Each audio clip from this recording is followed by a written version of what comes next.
Imagine building one of the biggest sports brands in the world, but starting with $50 in your pocket, selling shoes from the trunk of your car, getting rejected by investors, and almost going bankrupt.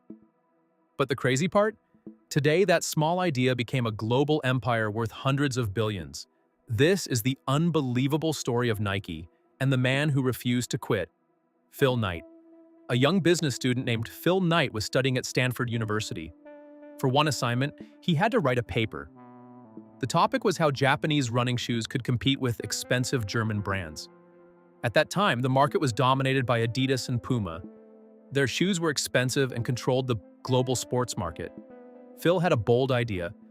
What if we import cheaper Japanese running shoes and sell them in America? The idea sounded small, but it would soon change the entire sports industry. After graduating, Phil Knight traveled to Japan. There, he discovered a shoe company called Onitsuka Tiger, now known as ASICS. Phil convinced them to let him sell their shoes in America. The deal was risky. He had no company, no warehouse, and no investors.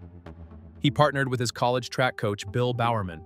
Together in 1964, they created a company called Blue Ribbon Sports. Their business model was simple: buy shoes from Japan and sell them to athletes in the United States. Their office wasn't an office. Phil Knight sold shoes from the trunk of his car at track meets and running events. No fancy stores and no marketing, just pure hustle. Athletes loved the shoes because Bill Bowerman kept improving the design. He believed athletes needed lighter and faster shoes and experimented constantly, sometimes destroying shoes in the process. But his experiments would soon create something revolutionary.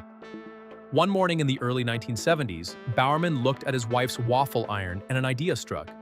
What if a shoe sole had the same waffle pattern to give runners better traction and grip?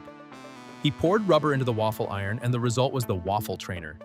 It became one of the first iconic running shoes and changed the industry forever. By 1971, their partnership with Onitsuka Tiger started falling apart. Phil Knight realized they needed their own brand if they wanted control of their future. So they launched a new brand named after the Greek goddess of victory, Nike. The logo, the famous swoosh, was designed by a student named Carolyn Davidson who was paid only $35. Today, the swoosh is one of the most recognizable logos in the world. The first major success came during the 1972 Summer Olympics in Munich. Athletes started wearing Nike shoes and runners everywhere noticed the brand. Sales exploded and Nike was no longer a small startup. It was becoming a serious competitor, but the road ahead would still be dangerous. Nike was finally growing, but success brought new problems like huge debts and production issues. Powerful competitors were trying to destroy them and the company nearly collapsed. But then Nike made one marketing move that changed sports forever and turned the brand into a global empire. In 1980, Nike made a massive move. The company went public with an IPO. The stock market launch made Phil Knight extremely wealthy and gave Nike the money it needed to expand globally. Within a few years, Nike became the largest athletic shoe company in America, but their biggest weapon wasn't shoes. It was marketing. Nike understood something powerful. People don't just buy shoes, they buy dreams. So Nike built its marketing around athletes and the inspiration. Then they signed one young basketball player who would change everything.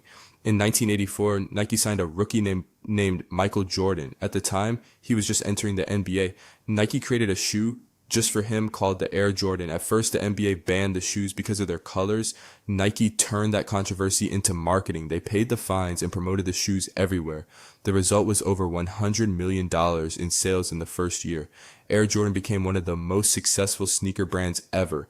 In 1988, Nike launched a slogan that became legendary.